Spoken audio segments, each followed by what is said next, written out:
자, 이제 세 번째 시간 이어서 가겠습니다. 이번에는 이 이클립스라는 툴 안에서 우리가 주로 사용하는, 알아두면 엄청나게 효율이 좋은, 작업 속도에 큰 영향을 미치는 기본적인 단축키들을 좀 알아볼 거예요. 여러분들이 이 단축키를 습관을 들여서 쓰시는 것과 안 쓰시는 거는 코드를 작성할 때 속도 차이가 진짜 과장 보태지 않고 한 3배 이상 날 겁니다. 최소. 그 정도로 엄청나게 유용한 것들이니까 한 번에 기억에 남기고 바로바로 적응하는 거는 불가능해요. 단축키 같은 부분들은 여러분들이 자주 눌러보고 자주 사용해 봐야 늘어나는 거니까 제가 알려드리는 것들 말고도 더 다양한 단축키도 있을 거고요. 그리고 제가 이제 가장 실질적으로 제가 많이 쓰는 단축키 위주로 알려드릴 거고요. 그리고 뭐 수업이 종료되고 나서 내일 이제 수업이 마침 또 없죠. 그래서 내일 모레 수업에 오시기 전에 이런 단축키를 좀 알아보고 내가 이런 거 기억해뒀다가 쓰면 유용하겠다 이런 거 있으면은 좀 연습도 하시고 그럼 좋습니다. 그래서 일단은 제가 주로 사용하는 것들부터 좀 몇 가지 알려드려 볼게요.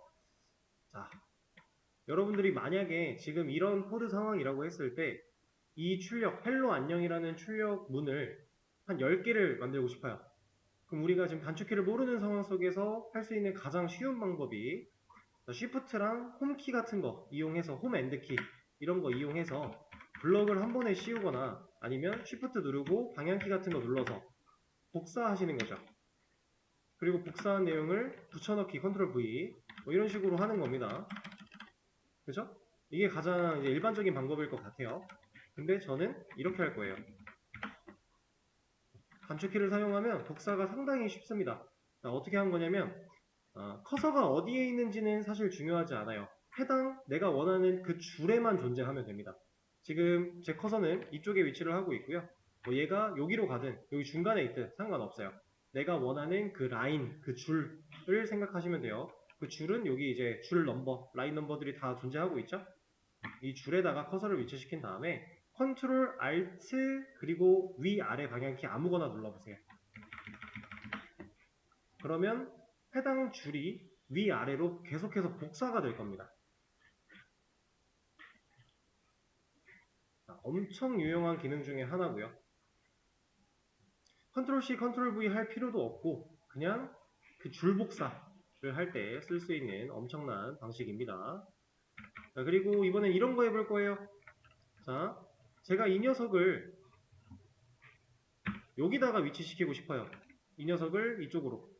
실질적으로 불가능한 코드 상황이지만 그냥 한번 이동시켜 보고 싶어요. 우리가 할 수 있는 가장 쉬운 방법, 또 홈핸드키 이런 거 이용해서 잘라내기, 이동해서 붙여넣기 이런 거죠. 자, 이게 가장 일반적입니다. 근데 저는 이렇게 할 거예요.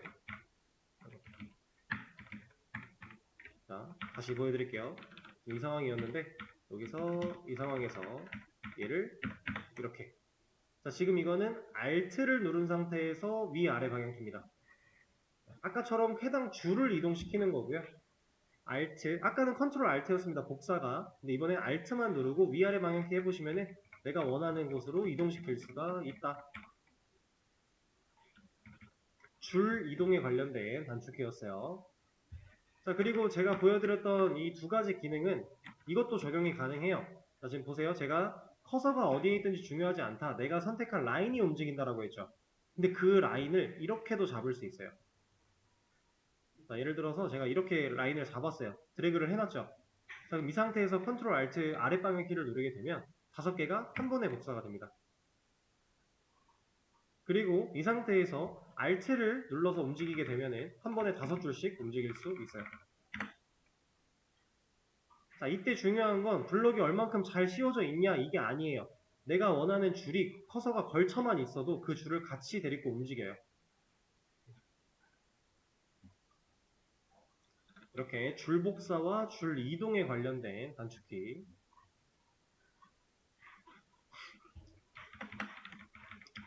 자, 그리고 이번에는 이런 상태를 만들어 놓고요. 상황을 좀 보여드릴게요.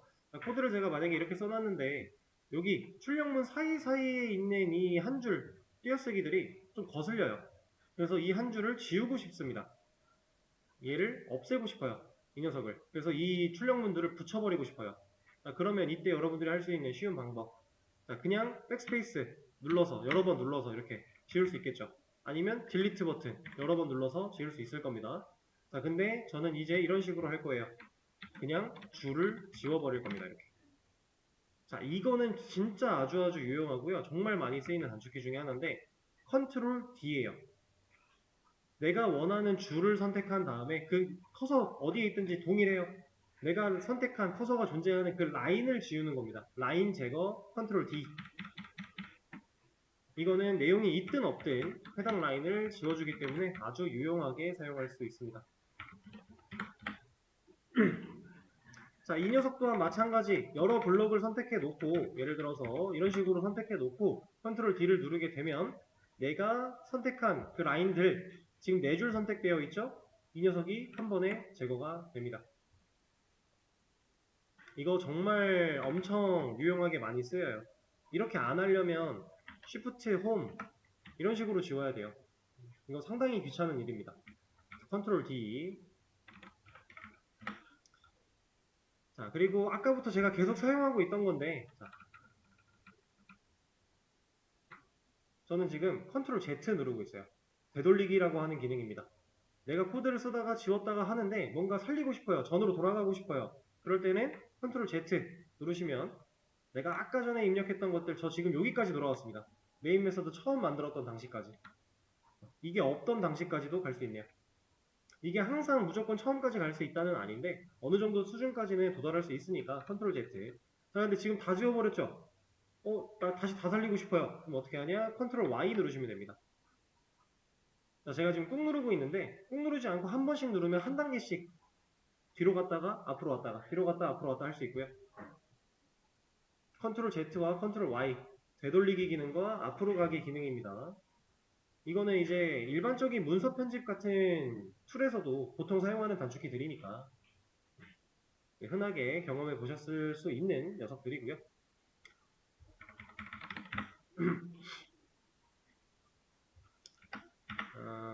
자, 그리고 이것도 엄청 유용하게 쓰이는 기능 중에 하나인데 자, 제 커서가 지금 5번째 라인의 첫 번째 줄에 위치하고 있어요. 제가 여기서 자, 잘 보세요. 커서가 여기에 있는데 제가 이런 효과를 주고 싶어요. 지금 제가 준 효과는 뭐냐면 한 줄의 공백을 만들어낸 겁니다. 커서는 여기에 위치를 하고 있었지만 저는 이런 효과를 주고 싶어요. 근데 그러려면 여러분들이 어떻게 하셔야 되냐면 엔드키를 한번 눌러주고요. 엔터를 눌러야 돼요. 만약 이렇게 하지 않았다고 했을 때 그냥 엔터를 누르면 이 코드가 적혀있는 라인이 그냥 밑으로 가잖아요. 그쵸? 내가 원하는 상황이 아닙니다. 그래서 이럴 때 어떻게 하는지 보여드릴게요. 자, 이것도 마찬가지 커서가 어디에 있는지는 중요하지 않아요. 저 지금 이쪽 T 옆에다가 커서를 놔볼게요.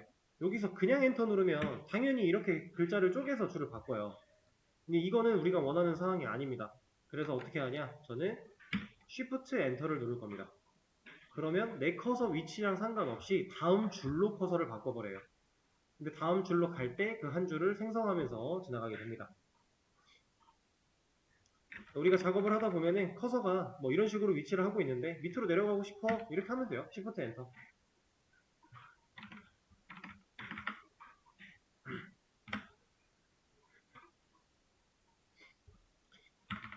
자,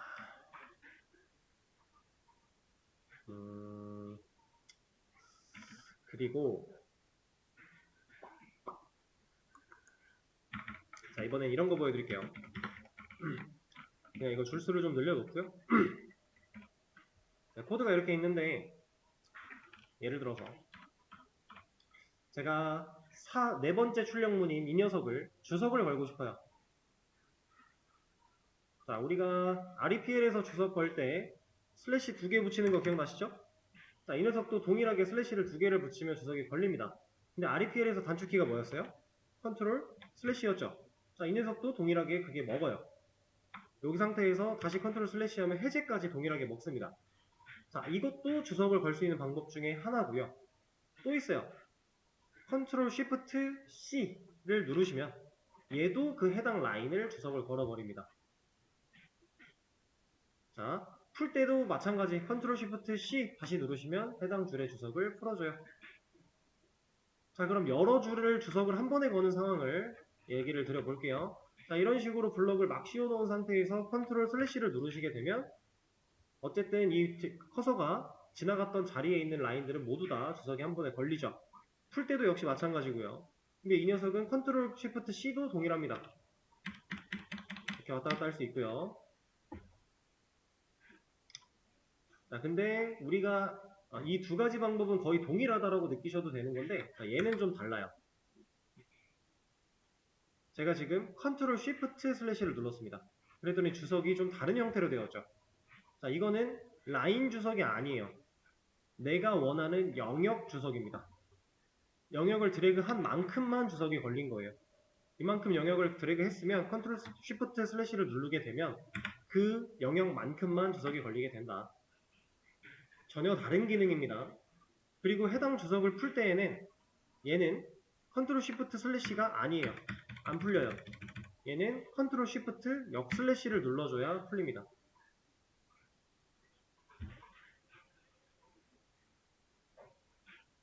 이렇게 라인 주석과 영역 주석에 대해서 또 안내를 드렸습니다. 그냥 손으로 슬래시 두 개를 입력하셔도 상관은 없어요. 그리고 그냥 영역 주석을 했던 것처럼 우리가 원하는 영역을 이렇게 설정해서 주석을 타이핑을 해도 걸 수 있어요. 근데 불편하죠. 그래서 잘 쓰지 않고요. 단축키를 많이 사용하는 편입니다.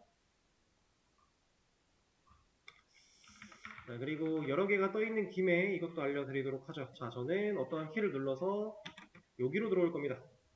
자, 마우스 커서가 십자가 모양으로 바뀌면서 편집 코드 내용이 좀 작아졌어요. 이건 폰트가 작아진 게 아닙니다.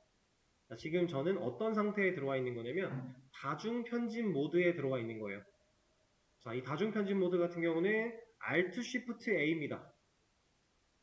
Alt Shift A를 누르시게 되면 이 화면으로 오게 되는데, 자, 이 녀석이 어떤 능력이 있냐? 자, 커서를 이동을 어느 정도 시켜본 다음에요. Shift를 누른 상태로 아래로 이동을 시키면 커서가 길어져요. 그리고 옆으로 이동을 시키면 블럭이 한 번에 여러 줄이 다 씌워지죠. 여기다가 제가 타이핑을 만약에 안녕하세요 이렇게 하게 되면 이건 지워졌네요. 네, 다시 돌리겠습니다. 다시 블럭을 씌워놓고 안녕하세요 사라지네요. 이거 원래 됐는데 왜냐면 타이핑을 하지 말고요. 이거 해보죠.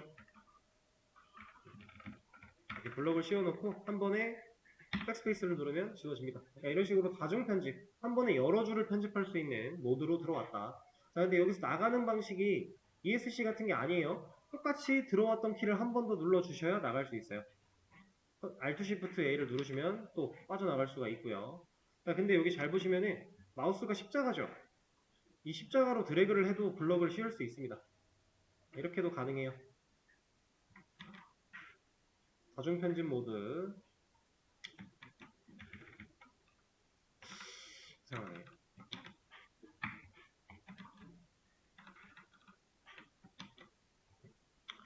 자, 어쨌든 이런 단축키가 또 있었고요. 다음에는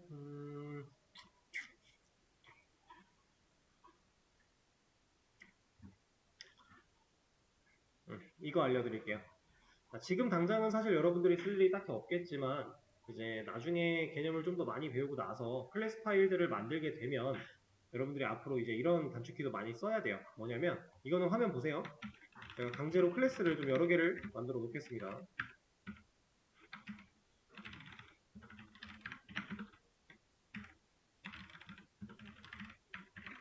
자, 이렇게 클래스를 좀 여러 개를 만들어 놨는데 메인부터 메인 2, 3, 4 이렇게 네 가지가 존재를 하고 있는 상황. 자, 근데 제가 지금 메인에서 작업을 하고 있다가 메인 3 파일을 열어야 돼요. 그때 우리는 이쪽에 파일 존재하는 거 알고 있으니까 마우스 이동해서 얘를 더블 클릭하면 열려요.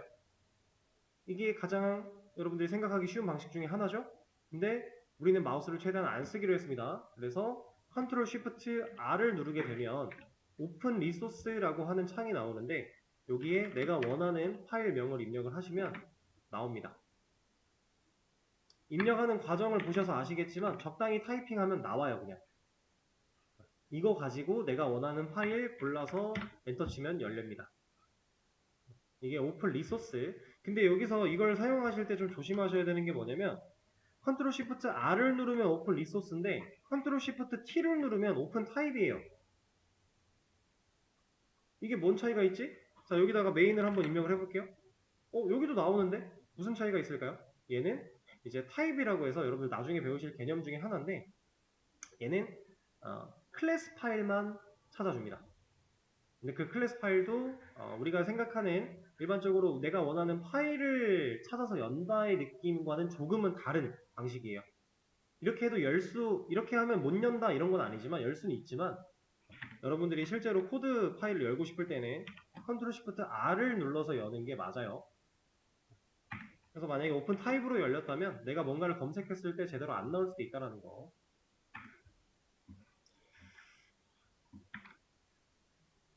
자, 그리고 파일을 만들어 놓은 김에 이것도 말씀을 드릴게요. 자, 제가 메인 클래스에다가 메인 메서드 하나 만들어 냈고 그 다음에 출력문 만들어 냈어요. 자, 이만큼을 제외하고 여러분들 이만큼은 지금 우리 당장 신경 쓸 필요 없고 무조건 이 안쪽에 코드 작성한다 이렇게 말씀드렸었죠. 자, 앞으로도 한동안은 이 개념 그대로 가져갈 건데 이제 공부를 하시다가 보면은 이런 식으로 파일을 나눠서 관리하고 싶으신 분들이 종종 있어요. 그래서 파일을 또 만들어 내고요. 그 파일 안에 메인 메서드도 만들어 내고요. 코드를 막 적어요. 그럼 지금 보면은 이 메인 클래스랑 메인 4라고 하는 이 클래스에 갖고 있는 출력 결과가 다르죠. 그죠? 자, 제가 이 메인 4를 실행을 시켰는데 지금은 잘 나와요. 근데 얘가 실행했을 때 이런 결과가 아니라 이런 결과가 나올 수도 있어요. 이건 왜 그런 거냐면 그냥 단순히 약간 버그성 오류 같은 건데 원래 자바 프로젝트에는 메인 메서드가 하나만 존재해야 돼요. 왜냐면 제가 맨 처음에 실행을 위해 존재한다 이런 말씀을 혹시 드렸나요? 이 녀석은 자바 코드 실행하기 위해 존재하는 녀석이다. 혹시 안 드렸다면 지금 기억해 주시면 돼요. 얘는 일단 주 목적이 자바 코드를 실행할 때 사용하는 메서드예요. 일단 그렇게만 알고 계시면 됩니다. 근데 이 녀석이 하나만 있어야 되는데 지금 두 개가 있는 거예요. 그러면 제가 분명히 커서를 이쪽에 이 파일 안쪽에 놓고서 실행을 시켰음에도 불구하고 이 녀석이 실행이 될 때가 있어요. 꼬인 거죠, 이거는. 그럴 때는 이클립스가 이제 제대로 인식을 못하고 있는 상태니까 여러분들이 이쪽 패키지 익스플로러에 있는 실제로 존재하는 이 파일을 우클릭을 하셔야 돼요. 자, 예를 들어서 메인4를 실행시켰는데 이런 내용이 출력이 됐고 나는 지금 이 실행 결과를 보고 싶어 라고 하면 메인4라는 파일을 우클릭하셔야 되고요. 그 다음에 밑에 run as라고 하는 메뉴를 클릭하신 다음에 옆에 있는 자바 어플리케이션 이 버튼을 누르셔야 됩니다. 그러면 이제 정상적으로 실행이 될 거예요. 이렇게. 자, 그리고 방금 했던 과정을 메인 메서드 없이 지금 주석을 걸었기 때문에 이제 이 메인 4라는 클래스는 더 이상 이 메인 메서드를 인식하지 못해요. 이 코드를 인식하지 못한 상태인데 똑같이 한번 들어가서 run as 가면 없어요. 메인 메서드가 없으면 실행을 못한다라는 거예요. 그래서 메인 메서드가 실행 목적인 메서드가 되는 겁니다. 이 녀석이 없는 클래스 파일은 독단적으로 실행이 불가능해요. 그렇게 알고 계시면 됩니다. 그래서 저는 이거 런에지 가봤는데 없어요 이러시면 메인 메서드가 없는 거예요. 그렇게 알아주시면 되고요. 자, 그리고 한 가지 더 주의할 사항이 만약에 클래스를 나눠서 이렇게 파일을 나눠서 관리를 하고 싶은데 이제 많이들 하시는 실수가 뭐냐면 여기다가는 이거는 다시 보여드릴게요. 클래스를 만들어서 여기다가 메인 이렇게 입력을 하면 이미 존재해서 못 만들어요. 당연히 클래스 이름이 중복되면 만들 수가 없어요. 그래서 여러분들이 여기다가 이렇게 바꿉니다. 뭐 숫자를 붙이든 뭘 붙이든 이름을 바꿔서 만들어요. 만드는 것까진 좋아요. 근데 여기서 이제 우리 문제 같은 거 복사에다 붙여넣기를 하면 문제에서 제공되는 그 코드 내용의 클래스 이름은 다 메인이에요.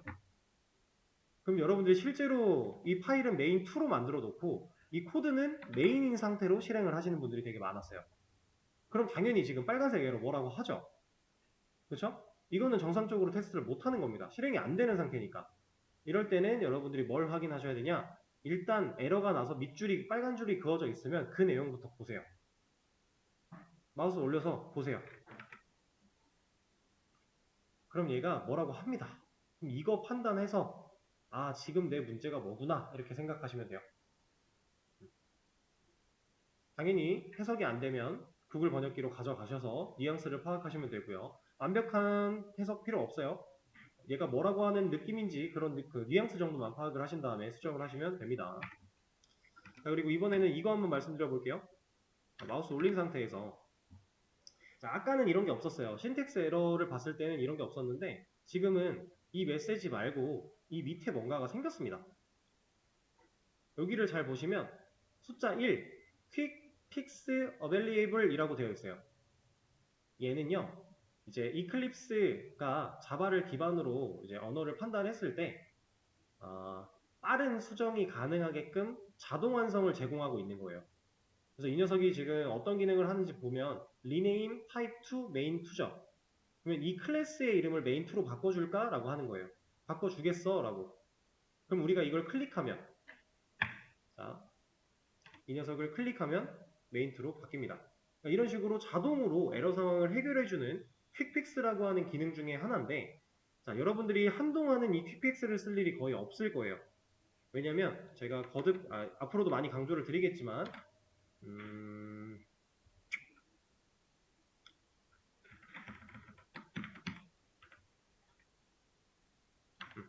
자, 지금 제가 에러 상황을 좀 다른 걸 만들었어요. 그래서 여기를 보시면 cannot be resolved to a variable 이라고 하고 있는데 지금 이거는 우리가 배웠던 변수의 개념이에요. 우린 그 어디에도 a라는 변수를 만들어낸 적이 없습니다. 근데 a라는 변수를 사용하려고 하니까 얘가 뭐라고 해요? 자바는 실제로 선언되지 않은 변수를 사용할 수 없어요. 이게 무슨 말이냐면 자, 우리가 배웠던 거 이렇게 변수 선언과 초기화할 수 있죠. 근데 이쪽에서는 a를 쓰는 게 문제가 없어요. 왜냐면 코드가 위에서 아래로 흐르니까. 이미 선언되고 초기화된 이후에 우리가 a를 사용하는 거니까 문제가 없어요. 근데 얘가 위로 올라가면 얘는 문제가 생겨요. 왜냐면 만들어지지 않은 애를 사용을 먼저 하려고 하는 거니까. 자바는 이게 안 됩니다. 다른 언어는 이게 되는 경우가 있어요. 그래서 좀 차이가 있는데 어쨌든 지금 제가 발생시킨 이 에러 상황은 a라는 변수 없는데 너 이거 a를 어떻게 쓸 거야? 라고 해서 얘가 보여준 메시지가 변수 a라는 이름의 변수는 만들어진 적이 없대요. 선언된 적이 없대요. 그 얘기를 하고 있는 겁니다. 그래서 퀵픽스 쪽을 바라보시면 create local variable a, create field a, create parameter a, create constant a라고 되어 있는데 자 여러분들 이거 4개 뭘 뜻하는지 아실 수 있으시겠어요? 조금 애매하죠? 자 여기서 만들어줄까라고 하는 건데 local variable 이거는 지역 변수를 의미합니다. 그 다음 field 얘는 전역 변수를 의미해요.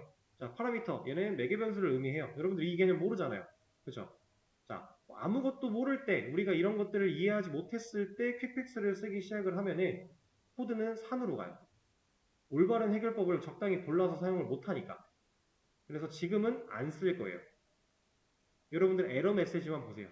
근데 이걸 완벽하게 이해하고 제가 쓰라고 말씀을 드리지 않았어도 완벽하게 이해하고 아 이거는 이거 누르면 되겠다 그럼 쓰셔도 돼요. 근데 이해가 안 된 상태에서는 아무거나 막 누르시다 보면은 진짜 코드는 완전 산으로 갑니다. 절대로 이거는 완벽한 에러 해결 방법이 아니에요. 나중에 개념을 이해하고 나서 사용하는 방식이지. 자, 그렇게 생각을 해주시면 되고요. 자, 이번에는 이것도 한번 볼까요? 자, REPL에서도 안 되는 걸 확인을 했던 건데 제가 여러분들한테 타임 미스매치라고 하는 에러 내용을 많이 보여드리고 싶었어요. 근데 REPL에서 그게 잘 안 나와가지고 여기서는 확실하게 나타납니다. 타임 미스매치 얘는 이제 형태, 데이터의 타입이 맞지 않는다라는 걸 의미하는 거고요. cannot convert 얘는 변환시킬 수 없어를 의미해요. 더블 타입은 int로 변환시킬 수 없어라고 하는 겁니다. 그 말인즉슨 뭐냐면 자, 이 순서가 중요해요. 앞에 있는 게 값 부분이고요. 뒤에 있는 게 변수 부분의 타입이에요. 보통 이렇게 에러를 보여줍니다. 그래서 더블, 실수형 데이터 타입 더블은 int가 될 수 없어 라고 하는 거예요. 실제로 우리가 5.5라고 하는 실수 데이터를 오직 정수밖에 들어갈 수 없는 A라는 변수한테 대입을 시키려고 하니까 얘가 지금 뭐라고 하는 겁니다. 자, 퀵픽스도 한번 볼까요? add cast to int라고 되어 있어요. 이거 뭔지 모르죠, 우리? 뭔지 아시겠어요? 이거 형변환을 해주는 겁니다. 캐스트라고 하는 게 캐스팅이 형변환이에요. 그래서 형변환, 인트로에 형변환을 추가해 줄까라고 하는 건데 우리 형변환 개념 아직 제대로 모르잖아요. 그럼 쓰면 안 된다라는 겁니다. 밑에 있는 거 change type of a의 to 더블. 자, 이거는 a라는 변수의 타입을 더블로 바꿔줄까라는 건데 눌러보시면 얘를 바꿔요. 그럼 만약에 우리가 실제로 이 데이터가 필요했던 상황이 아니라 int 타입의 a가 필요한 게 맞고 이 값이 달라져야 되는 상황이었다면 올바른 해결 방법이 아니겠죠? 퀵픽스는 무조건 해결 방법을 제시해 주는 게 아니다. 그냥 표면적인 해결 방법을 제시할 뿐. 그렇게 생각을 해주시면 됩니다. 자, 그리고서 제가 이것도 그때 말씀을 드렸던 것 같은데 만약에 캐릭터 타입의 변수한테 이렇게 우리가 사용하던 문자의 값을 넣으면 얘는 실제로 타임 미스매치가 나올 거라고 했었어요. 그때 아리켈에서는 안 나왔지만 여기는 나옵니다. 그래서 얘가 cannot convert from 이라고 했으면은 변환 안 된다라는 거예요. 자, string to 캐릭터 누가 스트링이에요? 제가 앞에 있는 녀석이 값에 해당을 한다라고 했고요. 뒤에 있는 녀석이 실제 변수의 타입에 해당한다라고 했습니다. 자, 그러면 얘가 말하고 있는 건 스트링 타입은 캐릭터 타입으로 변환될 수 없어를 의미하는 거겠죠. 자, 여러분들 이 데이터는 이제 스트링 타입이다라고 인지를 하시면 돼요. 자, 실제로 캐릭터 타입에는 데이터를 제가 홀다운표를 써야 된다라고 했고요. 그리고 한 글자만 저장할 수 있다라고 말씀을 드렸습니다. 그렇죠? 알파벳 소대문자 혹은 한글 자음 이런 거 얘는 안 돼요. 잠깐만요. 얘는 왜 되지? 한번 출력을 해볼까요? 나오네요. 한글? 근데 사실 이건 중요하지가 않은 게 우리가 실제로 이 캐릭터 타입을 활용해서 코드를 작성해야 되는 일은 제가 지금까지 개발자로서 경험을 쭉 해오는 이 몇 년, 수년간의 데이터를 봤을 때 없어요. 내가 직접 캐릭터 타입으로 뭔가를 만들어서 코드를 짜야 되는 경우 없어요. 만들어져 있는 걸 가져다 쓸 때 캐릭터 타입을 쓴 적은 있어요. 근데 내가 직접 쓴 적은 없어요. 그 정도로 진짜 사용하지 않는 타입이니까 고민하실 필요는 딱히 없습니다. 그냥 스트링이라고 하는 실제 우리가 문자 데이터를 다룰 때 이런 데이터를 다룰 때 써야 되는 타입과는 전혀 다른 거다. 문자형 데이터 타입인 건 맞지만 실제로 문자를 다룰 때 쓰는 게 아니다. 라고만 이해를 하시면 됩니다. 그리고 지금 노란색 에러 상황이 나왔으니까 이것도 지금 말씀을 드릴게요. 제가 아까 노란색으로 경고하는 부분이 있다고 했습니다. 지금 보시면 노란색 밑줄 그리고 노란색 전구 막 느낌표 이쪽에도 다 노란색 느낌표 들어가 있고요. 여기도 노란색 박스 다 들어가 있어요. 빨간색 에러랑 비슷하게 다 알려주고 있죠. 자, 이 녀석은 경고라고 했어요. 실행하는데 문제는 없지만 실제로 실행하는데 문제는 없습니다. 근데 개발자한테 경각심을 주는 정도. 얘가 뭐라고 하고 있는지 보면 The value of the local variable A is not used라고 되어 있어요. 앞에 다 몰라도 돼요. not used 이거 무슨 말이에요? 네. 사용되지 않았다는 얘기예요. 사용한 적이 없다는 얘기입니다. 우리가 어떠한 변수를 만들어냈는데 이걸 한 번도 쓴 적이 없다는 거예요. 자바에서 데이터를 저장하기 위해 변수를 만들어서 저장을 시켰어요. 근데 이 변수를 한 번도 안 써요. 그럼 얘는 의미가 없는 데이터예요. 안 썼으니까. 그래서 실제로 여기다가 저 A라는 변수를 사용하면 저 노란색은 사라져요. 그러니까 안 썼기 때문에 난 used, 사용한 적이 없다라고 얘기가 나오는 겁니다. 이런 경고, 이 정도의 경고예요. 그러니까 무시를 해도 되고 뭐 거슬리면은 고치고 나아가도 되고. 근데 이런 경우 같은 경우는 이런 상황에서는 사실 안 쓰는 변수라면 만드는 게 의미가 없으니까 지우는 게 맞아요. 그런 식으로 판단을 하시면 됩니다. 그럼 캐릭터 얘기는 여기까지 하고요. 우리가 실제로 다루고 있는 저 문자 데이터는 스트링이라고 하는 타입으로 다루게 될 건데 이렇게 사용을 해줘야 됩니다.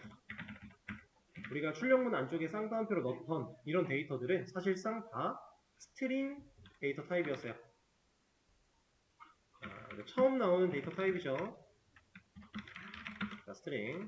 자, 이 녀석은 기본 자료형 8가지에 포함되어 있어요? 포함되어 있지 않죠?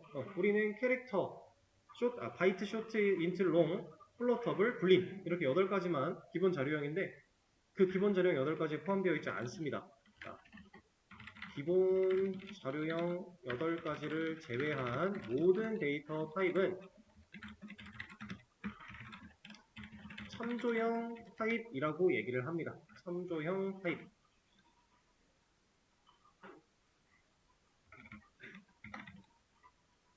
자, 스트링도 참조형 타입 중에 하나예요. 자, 이 참조형 타입이 뭔지 깊게 들어가지 않을 겁니다. 지금 간단하게만 볼 건데 여러분들 조만간에 이제 다른 문법 몇 가지 더 배우면 객체라는 개념을 배우시게 될 거고요. 객체를 배우게 되면 클래스라고 하는 개념도 같이 당연히 배워야 돼요. 자, 이렇게 클래스와 객체라는 개념을 배우게 되면은 이 스트링이 왜 참조형 타입인지 여러분들이 알 수 있습니다. 지금은 그냥 참조형 타입이구나 라고만 생각을 하시면 돼요. 근데 참조형 타입은 기본 자료형 8가지를 제외하면 모두 다 참조형이다. 자, 제가 한 가지 예시를 보여드릴게요. 이건 따라치지 마시고요.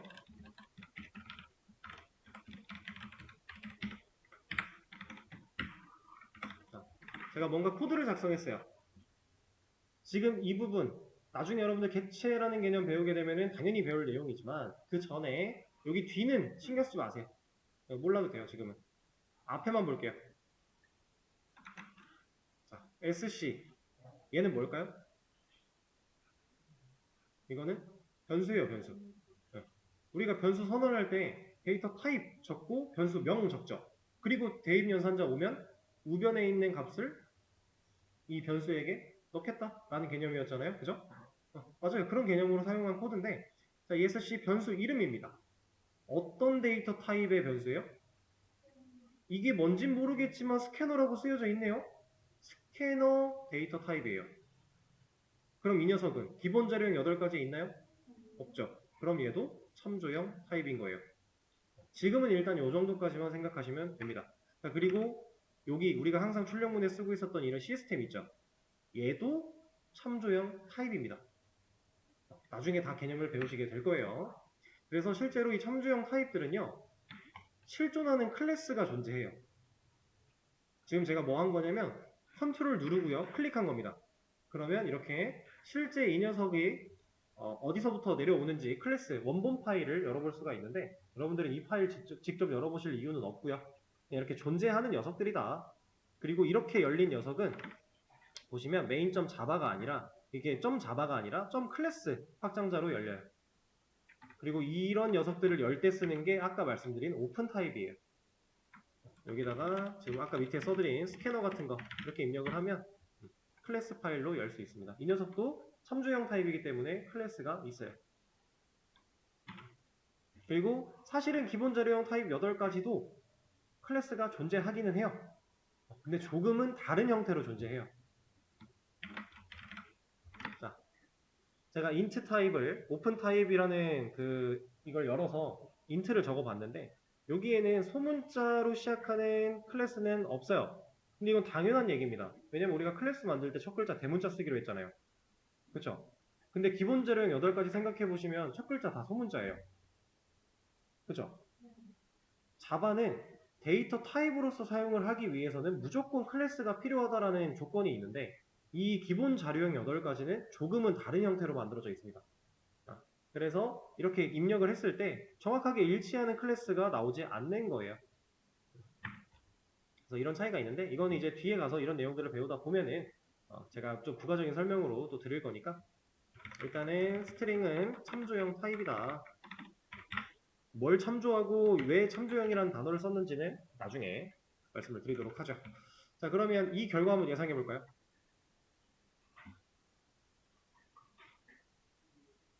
ASD 우리가 알고 있는 개념과 동일하죠. 자, 스트링 A예요. 그러면 오직 스트링 타입의 데이터만 들어갈 수 있는 A라는 변수 하나의 공간을 만들고 ASD라는 문자를 넣겠다라고 생각하시면 됩니다.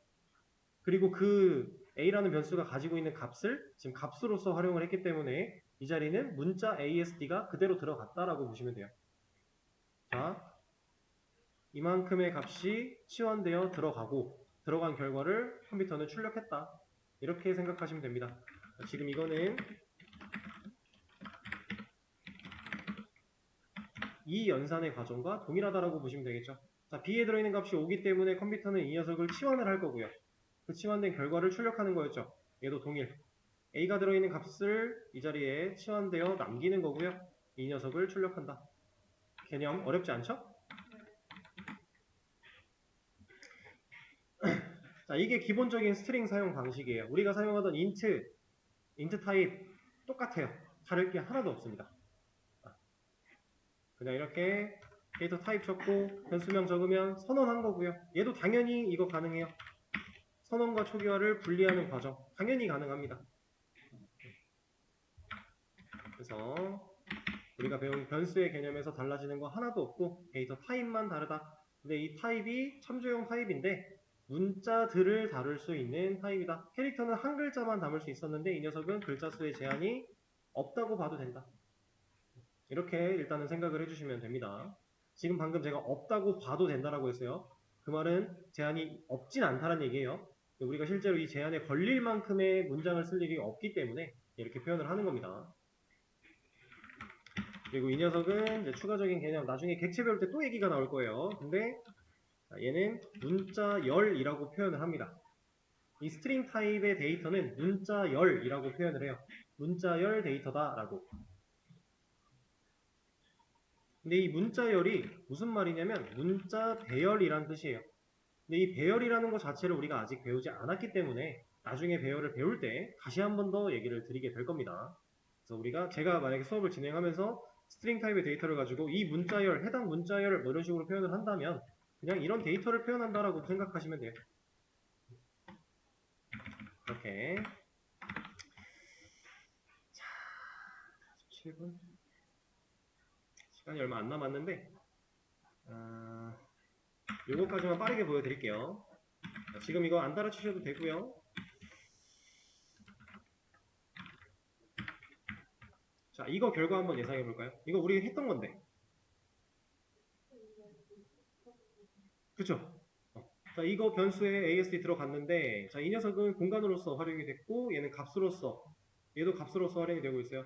자, 근데 값으로 활용되는 자리를 먼저 컴퓨터는 치환을 한다라고 했으니까, 이 녀석이 여기에 들어온다는 거고, 문자 더하기 문자 이어붙이기가 될 거니까, A의 값은 ASD QWE로 재할당이 된 거고요. 그 다음에 출력을 했죠. 자, 지금 이 과정을 우리는 이렇게 표현할 수 있어요.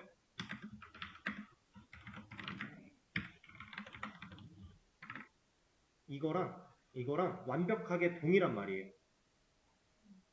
지금 이퀄 마크 대입 연산자 A 플러스라고 하는 이만큼의 내용을 이걸로 함축시킨 겁니다.